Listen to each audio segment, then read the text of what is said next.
പേളിമാണി എന്താണ്? പേളിമാണിക്ക് ഈ ലോകത്ത് നടക്കുന്ന കാര്യങ്ങളെക്കുറിച്ച് കാര്യമായ ധാരണയൊന്നുമില്ല.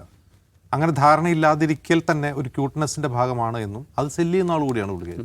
അവരുടെ ടെലിവിഷൻ ഷോയുടെയൊക്കെ ചില ഇത് കാണുമ്പോൾ അറിയാം, അതിനെക്കുറിച്ച് ധാരണയില്ല ഇതിരിക്കെ തന്നെ ആ ധാരണയില്ലായ്മ ഒരു ക്യൂട്ട്നെസ് ആണെന്നും ആ ക്യൂട്ട്നെസ് ആളുകൾ ഇഷ്ടപ്പെടുമെന്നും അവർ ധരിക്കുന്നുണ്ട് എന്നാണ് എനിക്ക് തോന്നുന്നത്. അത് വെച്ചിട്ട് ക്യൂരിയോസിറ്റി ഉണ്ടാക്കുകയും ചെയ്യുക. ഇപ്പോൾ ഇന്ന് ഫേസ്ബുക്കിൽ ഒരാൾ എഴുതിയിട്ടുണ്ട്, ഞാൻ കണ്ടിട്ടില്ല ആ ഷോ, കപ്പ ബിരിയാണിയെ പറ്റിയുള്ള ഒരു കുക്കറി ഷോ എന്ന് നടത്തുകയാണ്. അപ്പോൾ അവർ പറയാണ് കപ്പ ബിരിയാണി അവർക്കറിയില്ല. അപ്പോൾ കപ്പ പറിക്കുന്ന വിഷിൽ കാണുമ്പോൾ, കപ്പ ഇങ്ങനെ പറിച്ചെടുക്കുന്ന കിഴങ്ങ് കാണുമ്പോൾ ഇതാണോ കപ്പ ബിരിയാണി എന്ന് ചോദിക്കുന്നു. മനസ്സിലാവുണ്ടല്ലോ. അപ്പോൾ ഇങ്ങനെയുള്ള ആളുകൾ എനിക്ക് പരിചയമുണ്ട്. എനിക്ക് പരിചയമുള്ള ഒരുപാട് ആളുകൾ ഇങ്ങനെ പെരുമാറുന്ന സ്ത്രീകളും ഉണ്ട്, പുരുഷന്മാരും ഉണ്ട്. അപ്പോൾ ജനുവിനിൽ അങ്ങനെ ആവുന്നതായിരിക്കും. അപ്പോൾ അങ്ങനെ ഒരാളാണ് അവർ പറയുന്നൊരു കാര്യത്തിൽ നമ്മൾ കാര്യഗൗരവമായിട്ട് എടുക്കേണ്ട ആവശ്യമില്ല. ഒന്ന്. രണ്ട്, അവർ ബിഗ് ബോസിൽ വന്നതിന് ശേഷം അവർ പ്രണയത്തിലാവുകയും ശ്രീനിഷ് അരവിന്ദ് എന്ന് പറഞ്ഞൊരു സീരിയൽ നടനുമായി പ്രണയത്തിലായി അവർ വിവാഹം കഴിച്ചു. പിന്നെ അവരുടെ ജീവിതം എന്ന് പറയുന്നത് അവരുടെ കുടുംബത്തെ ലോകത്തിന് മുമ്പിൽ കാണിച്ചുകൊണ്ട് അങ്ങനെ ഫാമിലി വ്ളോഗ് ചെയ്യുന്ന ധാരാളം ആളുകളുണ്ട്. അങ്ങനെ ധാരാളം പൈസ സമ്പാദിക്കുന്ന ആളുകൾ ലോകമെമ്പാടുമുണ്ട്. അതിലൊരു കേരളത്തെ സംബന്ധിച്ചാണ് കേരളത്തിൽ ഫസ്റ്റ് ജനറേഷൻപ്പെട്ട ഒരാളാണ് പേളിമാണി. അവരവരുടെ വിവാഹം, കുട്ടികളുണ്ടായത്, ആ കുട്ടികളെയൊക്കെ എല്ലാ ദിവസവും കാണും. അതിന് ഒരുപാട് പ്രേക്ഷകരുണ്ട്, മില്യൺ കണക്കിന് പ്രേക്ഷകരുണ്ട്. അപ്പോൾ അവിടെയും അവരെന്തെങ്കിലും തരത്തിലുള്ള സാമൂഹ്യ പ്രസക്തമായ കാര്യങ്ങളോ ഒന്നുമല്ല. ഇനി അവരുടെ ഫാമിലി ലൈഫ് തന്നെ ഏതെങ്കിലും തരത്തിൽ ആളുകൾ മാതൃകയാക്കണം എന്ന രീതിയിലല്ല കൊടുക്കുന്നത്. അതിൻ്റെ ഒരു എൻ്റർടൈൻമെൻറ്റ് വാല്യൂ ആണ് അവരാളുകൾക്ക് കൊടുക്കുന്നത്. അവരുടെ ലൈഫ്, അവരുടെ പേഴ്സണൽ ലൈഫ് സെല്ല് ചെയ്ത് അവർ സോഷ്യൽ മീഡിയയിൽ ജീവിക്കുന്നു. സോഷ്യൽ മീഡിയ വരുമാനം ഉപയോഗിച്ചിട്ട് അവർ നല്ല പൈസ ഉണ്ടാകുന്നത് സത്യമാണ്, അതിനൊന്നും ഒരു കുഴപ്പമില്ല. ഇപ്പോൾ അവരേതെങ്കിലും രാഷ്ട്രീയ ചായ്വുള്ള ആളാണെന്നും എനിക്ക് തോന്നിയിട്ടില്ല. ഏതെങ്കിലും രാഷ്ട്രീയ പാർട്ടിയുടെ ചായ്വൊന്നുമില്ല.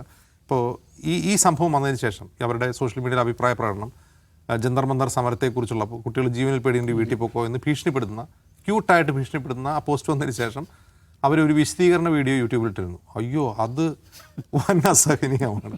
എനിക്ക് എൻ്റെ 8ാം ക്ലാസ്സിലെ ഇംഗ്ലീഷ് ടീച്ചറാണ് ഓർമ്മ വന്നത്. അതായത് അവർ ഇംഗ്ലീഷ് എഴുതിയ കാര്യം പറയുന്നുണ്ട്, മലയാളത്തിൽ വിശദീകരിച്ച് കൊടുക്കുന്നു.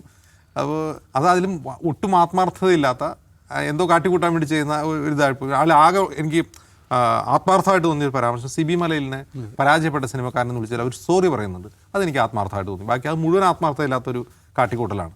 ഇനി അവരേതെങ്കിലും രാഷ്ട്രീയ പാർട്ടിയുടെ ചായ്വുണ്ടോ, അവർ BJP കാര്യമാണോ, അവരുടെ കമൻറ്റിൽ മുഴുവൻ അവരെ സംഗിണി എന്ന് വിളിച്ചുകൊണ്ടിരിക്കുകയാണ്.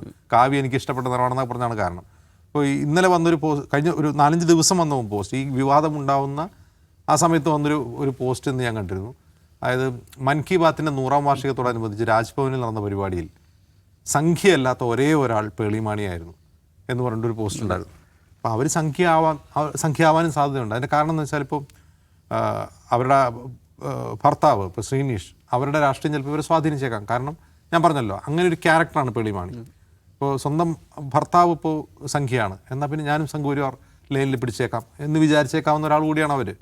ഇനി സംശയിക്കാവുന്ന മറ്റൊരു കാര്യം, ഈ മൻ കി ബാത്ത് പരിപാടി നടന്ന ഏപ്രിലാണ്, 2021 ഏപ്രിലോ മറ്റോ ആണ്. അത് കഴിഞ്ഞ് 2 മാസം കഴിഞ്ഞിട്ടാണ്, 2-3 മാസം കഴിഞ്ഞിട്ടാണ് അവരുടെ വീട്ടിൽ IT റെയ്ഡ് നടന്നിരുന്നു. അത് യൂട്യൂബർമാരുടെ വരുമാനം സംബന്ധിച്ചൊരു നിയമം സർക്കാർ കൊണ്ടുവന്നു. അതിന് തൊട്ടുടനെ തന്നെ കേരളത്തിലെ പ്രധാനപ്പെട്ട യൂട്യൂബർമാരുടെ വീട്ടിൽ IT റെയ്ഡ് നടന്നു. അപ്പോൾ അങ്ങനെ IT റെയ്ഡ് നടന്നാൽ ആളുകൾ രാഷ്ട്രീയം മാറുന്നൊരു രാഷ്ട്രീയ കാലാവസ്ഥയിലാണ് നമ്മൾ ജീവിക്കുന്നത്. അപ്പോൾ അങ്ങനെ പല കാരണങ്ങൾ കൊണ്ടും പേളിമാണിക്ക് ഇങ്ങനെ ചെയ്യേണ്ടി വരാം. അവർ പറയുന്നത് 11 മണിയായപ്പോൾ എനിക്കൊരു പോസ്റ്റ് ഇടണമെന്ന് തോന്നി. അവിടെ വെടിവെപ്പിൻ്റെയും ലാത്തി ചാർജിൻ്റെ റീലുകളാണ് ഞാൻ മുഴുവൻ കണ്ടത്. അതുകൊണ്ട് എനിക്ക് അവരോടുള്ള സ്നേഹം കൊണ്ടാണ് ഇത് ചെയ്തതെന്നാണ് അവർ പറയുന്നത്. അത് പച്ചക്കള്ളമാണെന്ന് കേൾക്കുമ്പോൾ തന്നെ അറിയാം, ഒട്ടും ആത്മാർത്ഥതയില്ലാത്ത വാദമാണ്. കാരണം റീലുകളിൽ വളരെ കുറച്ചേ ലാത്തി ചാർജിൻ്റെ ഉള്ളൂ. കേരളത്തിൽ വരുന്ന ആൽഗോരിതത്തിൽ കൂടുതലും സമരഭൂമിയിൽ നിന്നുള്ള മനോഹരമായ കാഴ്ചകളാണ്. അതൊന്നും കാണാതെ ലാത്തി ചാർജിൻ്റെ വെടിവെപ്പിൻ്റെ മാത്രം റീല് കണ്ട് അവരോടുള്ള സ്നേഹം കൊണ്ടാണ് പേളിമാണി ആ പോസ്റ്റ് ഇട്ടെന്ന് ഞാൻ വിചാരിക്കുന്നില്ല. 2 കാര്യങ്ങൾ കൊണ്ടാവാം. ഒന്ന്, ഈ പറയുന്ന പലവിധ ഇൻഫ്ലുവൻസിനാൽ അവരുടെ രാഷ്ട്രീയം മാറിയിട്ടുണ്ടാകാം, അവർ BJP അനുഭാവിയായിട്ടുണ്ടാകാം. മറ്റൊന്ന്, ഈ പറയുന്ന ഈ ക്യൂട്ട്നെസ്, ഓവർ ക്യൂട്ട്നെസ് കൊണ്ട് ഞാനിപ്പോൾ എന്തെങ്കിലും ചെയ്യണ്ടേ എന്ന് കരുതി ചെയ്യുന്നതാവാം. അതുമല്ലെങ്കിൽ IT റെയ്ഡ് ആവാം. അതേ ഞാൻ കാണുന്ന കാര്യമുള്ളൂ.